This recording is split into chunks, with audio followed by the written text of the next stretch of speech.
2 Corinthiens chapitre 11. Oh, si vous pouviez supporter de ma part un peu de folie, mais vous me supportez, car je suis jaloux de vous d'une jalousie de Dieu, parce que je vous ai fiancé à un seul époux, pour vous présenter à Christ comme une vierge pure. Toutefois, de même que le serpent séduisit Ève par sa ruse, je crains que vos pensées ne se corrompent et ne se détournent de la simplicité à l'égard de Christ. Car si quelqu'un vient vous prêcher un autre Jésus que celui que nous avons prêché, ou si vous recevez un autre esprit que celui que vous avez reçu, ou un autre évangile que celui que vous avez embrassé, vous le supportez fort bien. Or, j'estime que je n'ai été inférieur en rien à ces apôtres par excellence. Si je suis un ignorant sous le rapport du langage, je ne le suis point sous celui de la connaissance.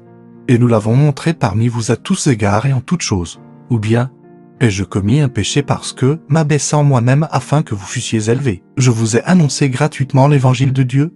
J'ai dépouillé d'autres églises, en recevant d'elles un salaire, pour vous servir, et lorsque j'étais chez vous et que je me suis trouvé dans le besoin, je n'ai été à charge à personne, car les frères venus de Macédoine ont pourvu à ce qui me manquait.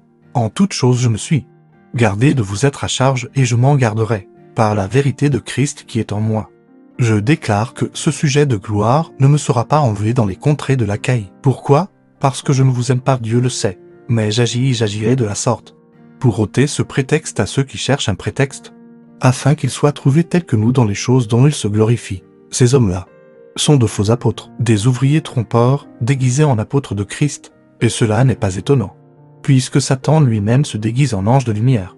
Il n'est donc pas étrange que ses ministres aussi se déguisent en ministres de justice. Leur fin sera selon leurs œuvres. Je le répète, que personne ne me regarde comme un insensé, sinon recevez-moi comme un insensé, afin que moi aussi je me glorifie un peu. Ce que je dis, avec l'assurance d'avoir sujet de me glorifier, je ne le dis pas selon le Seigneur, mais comme par folie, puisqu'il en est plusieurs qui se glorifient selon la chair. Je me glorifierai aussi, car vous supportez volontiers les insensés. Vous qui êtes sages, si quelqu'un vous a servi, si quelqu'un vous dévore, si quelqu'un s'empare de vous, si quelqu'un est arrogant, si quelqu'un vous frappe au visage, vous le supportez. J'ai honte de le dire. Nous avons montré de la faiblesse. Cependant, tout ce que peut oser quelqu'un. Je parle en insensé, moi aussi, je l'ose. Sont-ils hébreux? Moi aussi. Sont-ils israélites? Moi aussi. Sont-ils de la postérité d'Abraham? Moi aussi. Sont-ils ministres de Christ? Je parle en homme qui extravague.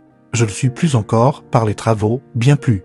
Par les coups, bien plus. Par les emprisons, bien plus, souvent en danger de mort. 5 fois j'ai reçu des juges 40 coups moins 1, 3 fois j'ai été battu de verge.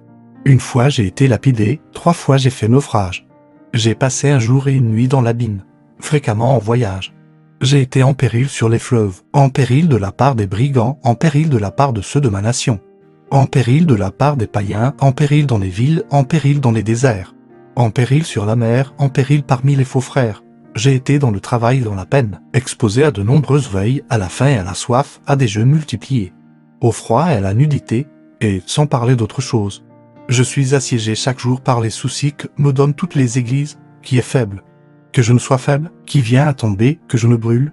S'il faut se glorifier, c'est de ma faiblesse que je me glorifierai.